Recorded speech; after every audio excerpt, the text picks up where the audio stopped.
For Education Matters, a weekly look at the real people and real stories in education across North Carolina. Welcome to Education Matters, presented by the Public School Forum of North Carolina. I'm Keith Poston. The original North Carolina Teaching Fellows program that produced more than 8,000 North Carolina public school teachers was eliminated by the General Assembly in 2011.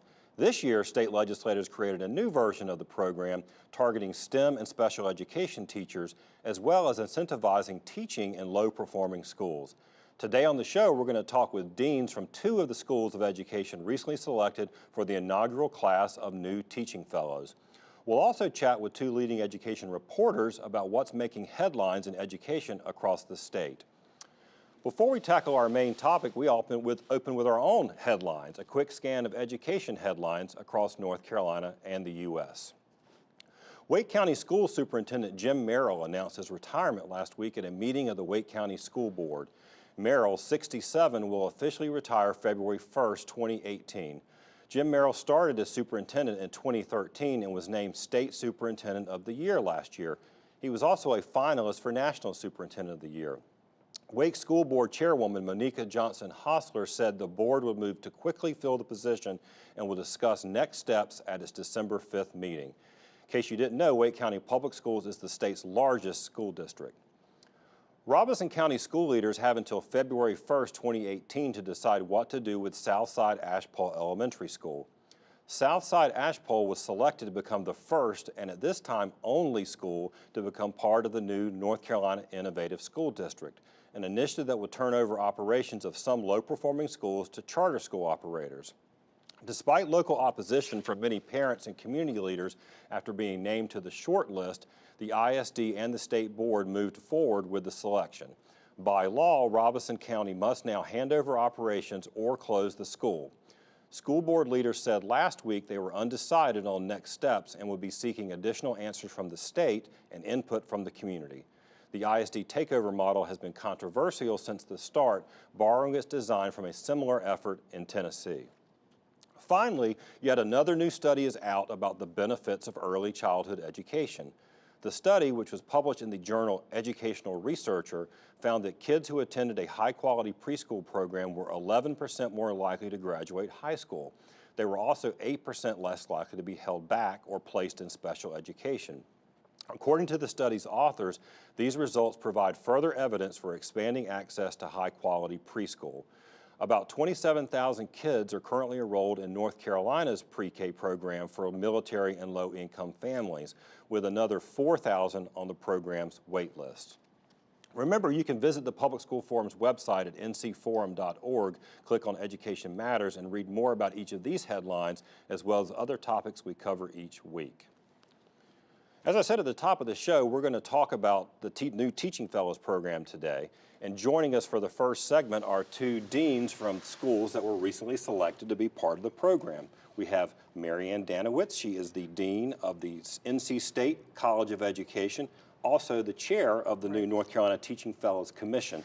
And next to her is Dr. Ann Bullock. Ann is the dean of Elon University School of Education. Thank you both for being here. Thank you. Dr. Danowitz, you were here with us on our very first show in October last year, and we talked about Teaching Fellows and how one of the things we needed to do was bring a program back. And now it's here, and you're the chair of the commission, and you've got this program. So why is this program, a program like this, important in your perspective? Keith, I believe it's so important because what it does, it begins to encourage talented folks who want a career in education, especially in our high needs areas, to enter education with the expectation that they will not have the burden of a high cost and a profession that's not necessarily going to be a high earning one.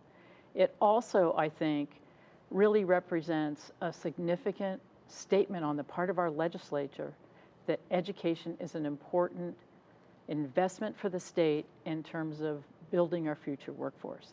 And by focusing on STEM and special education, what the legislature has done that's different than the first program is to really key on what are the critical shortage areas and what are the areas that are most important to support our future educators and also our future citizens in North Carolina. Right, and we'll pull up on the screen, we've got a map of, there's 5 universities Yes. that have been, that are be part of it. One of them is Elon University, and I know because of being involved with the first program, Elon, I believe, was the first private university in the original Teaching Fellows program. So why is it so important to Elon? Why do you care so much about this program? Elon cares about this program because we believe that at Elon you get a great education. And this program allows scholarship monies to bring students to both private and public institutions and to see what they can get and what's the best fit for them if they want to be a teacher. Elon never disbanded their Teaching Fellows program. We have kept it, made it a national Teaching Fellows program. That has expanded at Elon into other fellows programs in business and communications and College of Arts and Sciences. And so we really see the value of a cohorted, specific, focused program to really prepare leaders for the classroom. They're going to make a difference for all the children of North Carolina. Right. Marianne, you were on the commission and that I guess ultimately selected the 5 universities. Yes. So with State Carolina, Meredith, Elon, and UNC Charlotte, correct? Yes, that's All right. I'll make sure I didn't forget anybody. You've got to. How are they selected? We worked very, very closely with the guidelines that were specified in the legislation. And what many people don't know is that there's a considerable accountability and requirements that the legislature has passed, that the Department of Public Instruction has, so that we were focused on the effectiveness of institutions. That meant that we looked to the criteria that the legislation had laid out, which focused on the performance of candidates, the effectiveness of student performance where their graduates taught, and overall the pass rate on licensure exams. And we used the benchmarks of the state average and then looked at institutional performance in those areas. In addition to that, there were other criteria that were important, such as the emphasis on engagement, the emphasis on leadership experiences, the emphasis that institutions placed on working with diverse populations and underserved populations. Well, you mentioned one of the questions I've heard about this is Yes. obviously, this is a start, 5 Yes, it schools. is. You mentioned diversity. No historically black colleges or universities in the first 5. Why was that not? We talked about on the show, we have a teacher diversity problem in North Carolina. We do. Was that not a consideration at that point? It was a consideration, but that was not the focus of the legislation. Right. And as a commission, our responsibility was to look for high quality based on the criteria that the legislature had set. We had some excellent applications from colleges that are doing amazing things. But looking closely at what the initial criteria were, we were in a situation where at this point we're focusing on that rather than institutional diversity or regional considerations. Right. Well, let's look at we're going to put on the screen some images about the process. How are the fellows going to be selected, Dr. Bullock? They will go through an application process through a central website that is being generated by UNCGA. Yeah, we've got it on the screen now. It's ncteachingfellows.com. Right, so anyone that's interested, and I think it's important to note that you could do this as a high school student, as a community college transfer student, as someone that's in a university or college now that would want to transfer to one of the 5 sites, or as someone that has a bachelor's degree that might want to do an MAT program or do it licensure Right, and those are a only. couple. We mentioned the STEM and special education, but that's another new feature of the program is that it's open to people who already have a degree or already in college. So it'll be interesting to see how this all plays out, because this is all about, and Dr. Danowitz, you mentioned about the message that it sent from the legislature. Don't you think that is real important, right? I mean, I always said that the Teaching Fellows program, it wasn't just about the number of teachers, but it was like we've said teachers are important. Exactly. And I think that message really comes strongly, not only in terms of the commitment to support 160 students, but also that the legislature sees the areas that are most critical to strengthen our schools in North Carolina. Right. Well, last question for you. Big picture, do you think this is going to be a difference in terms of the teacher pipeline? You think this is important for our state? It absolutely is important for our state. Every child in North Carolina deserves a great teacher, and this is going to allow people at different stages of their lives to become a teacher. Those that have wanted to be a teacher and didn't do it as an undergraduate now have an opportunity to get some scholarship money and do this and make a difference. Amen on that. Thank you Yes. both for being here today, for talking about it. And go to our website. We'll have all these links to the program. But when we come back, we're going to be joined by two leading education reporters who will tell us what's been making headlines across North Carolina. But first, see if you can answer this question, true or false. New teaching fellows can repay their loan twice as fast by teaching in a low-performing school.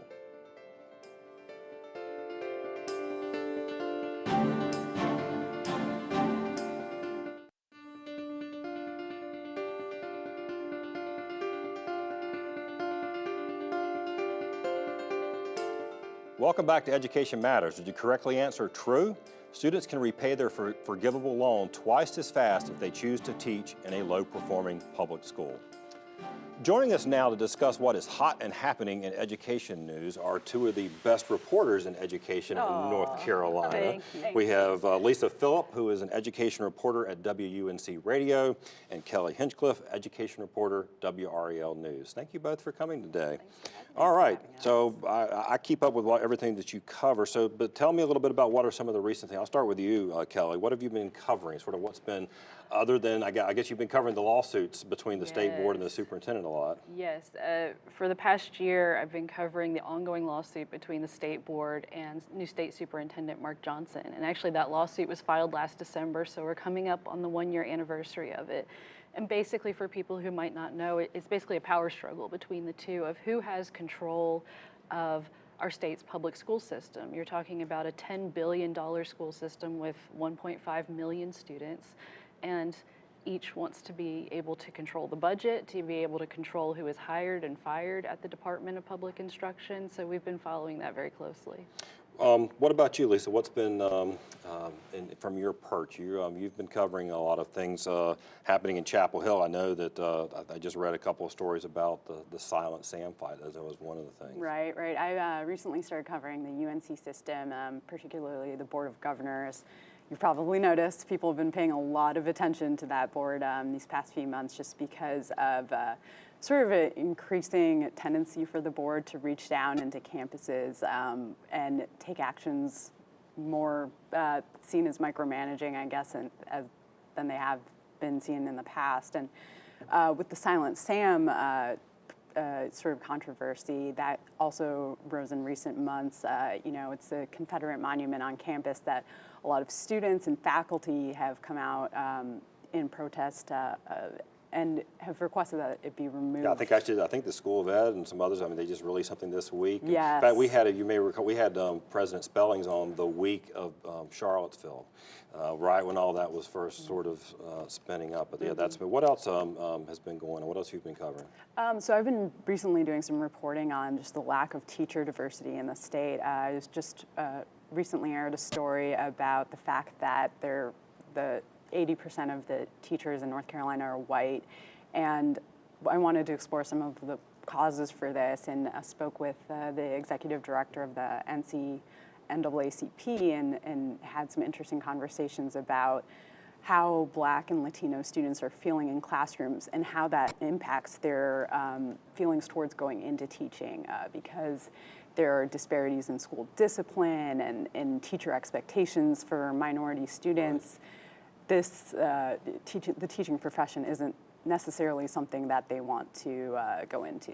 Well, that raises an interesting question for you and for both of you. How do you decide on a story like that? A story like that, that's something that's more of a trend. It's sort of something you're sort of watching and seeing, whereas things are kind of breaking news. How do you decide on what you think is the viewers want to hear? Do they let you know? Yes, they let us know. I think one of the most read stories probably this year was the school performance grades. People want to know, how is my school doing specifically? But one of the nice things about my job that WRAL allows me to do is to really spend more time digging into stories. I was able to spend several months working on a story about the state's virtual charter schools, the 2 new virtual charter schools, so that's something we'll be following. They're on a 4-year pilot program to see if they can succeed in this state, so that's that's one of the things that we're continuing to follow. Right. What about you? What are you working? You got anything you can preview? Anything? any breaking news? You can break it right here. I don't know about breaking news right at this moment. I don't know if my editor would be too happy if I did that. But I've been looking especially into this teacher diversity issue, into doing some more stories on that, just in terms of the challenges facing Black males specifically in the teaching profession. That's one thing I've been looking at. And as Kelly mentioned, the nice thing about working for WUNC is the same. I get sort of the space and time to work on you know, more in-depth stories. And another thing I'll be looking at is the Read to Achieve program, and sort of the things that need to happen for a student to be successful in terms of reading at grade level in the 3rd grade, but really starting at birth. What needs to happen before a student even gets to school and to kindergarten. A question for you. I talked to you right after you came to WUNC. You had moved here from Maryland. That's right. Is the education landscape issues different here in North Carolina from what you were covering there?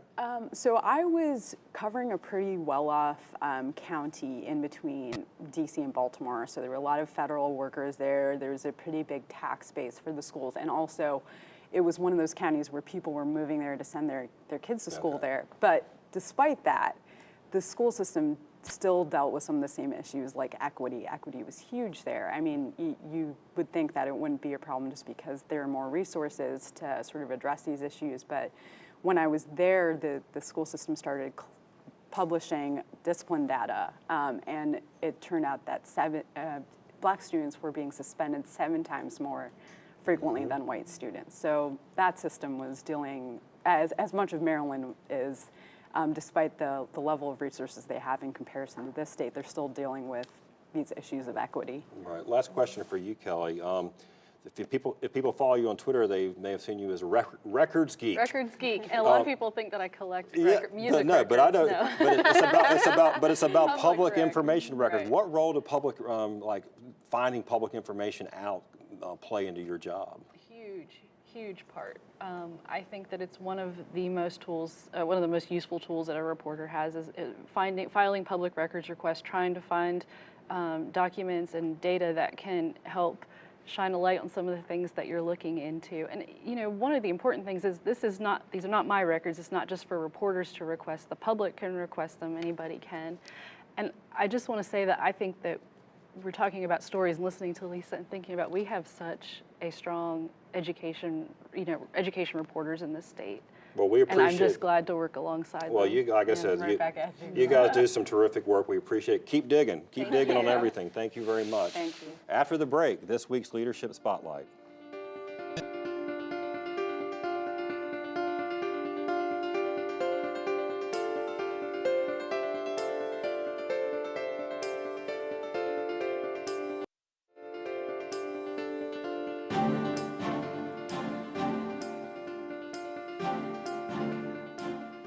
Each week, Education Matters spotlights individuals demonstrating exceptional leadership in education in North Carolina based on nominations from you, our viewers.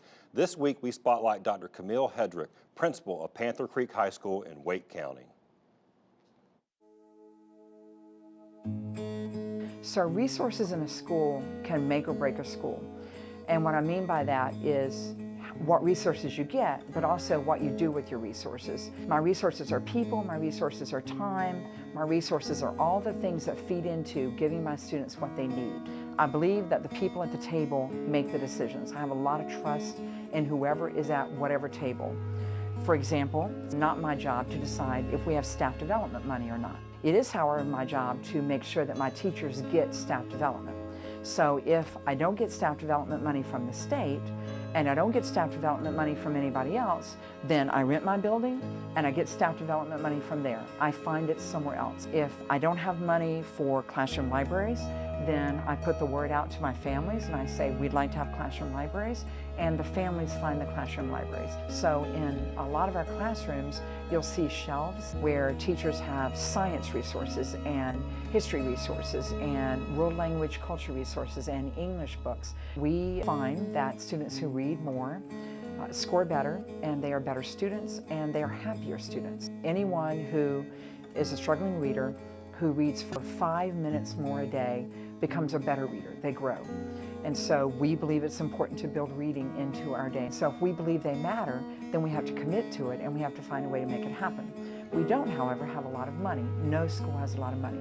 So committing your resources to that means also finding a way to make it happen when you don't have the resources, being creative with your resources. We looked at our ACT scores about 3 years ago, and we said they can be better. And the ACT scores are important credentials for high school students. 93% of our students either go to 2 or 4-year colleges. So that's pretty major for us, that we give them good credentials. We started looking at how we could incorporate writing into all of our subjects. And if you are looking at data, or if you're looking at an authentic piece of text, then you should have an opinion about that. And you should be able to say, this is my opinion, and this is why this is my opinion, and I should be able to convince you that I am going in the right direction. And this is a manifestation of good, authentic, legitimate thinking where you're proving that you're right. As a result of this, over the last 3 years, our scores for our students with disabilities, our students of poverty, all the students that you worry about not growing, all of those students, their scores are improving as a result of this one initiative, which is not hard to do. It just takes commitment on the part of our teachers, and it takes us taking time and us listening to each other and looking at data and being committed to all doing one thing well. If you know someone or a program that deserves to be recognized, visit our website, ncforum.org, click on Education Matters, and you'll find a link to nominate someone in your community. After the break, this week's final word.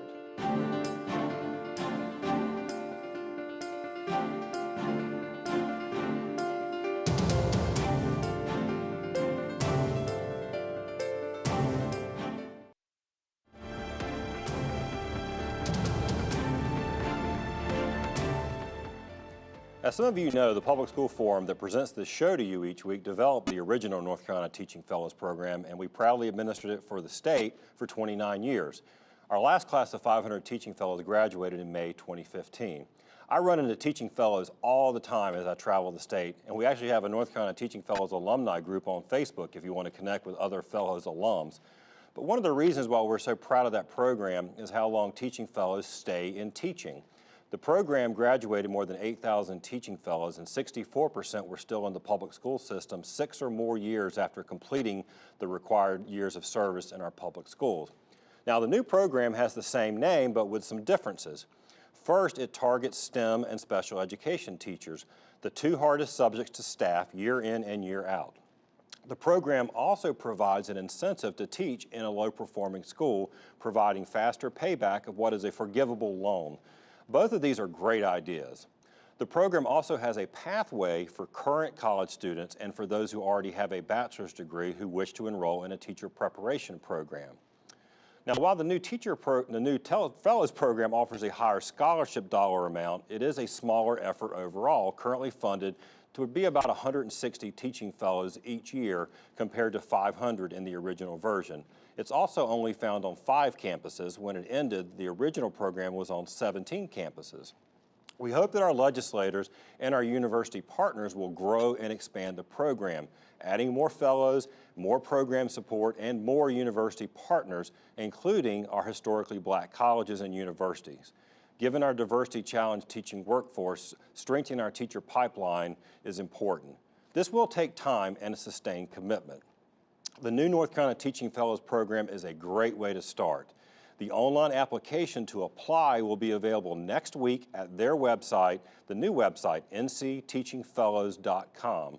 So go check it out to learn more. That's it for this week's show.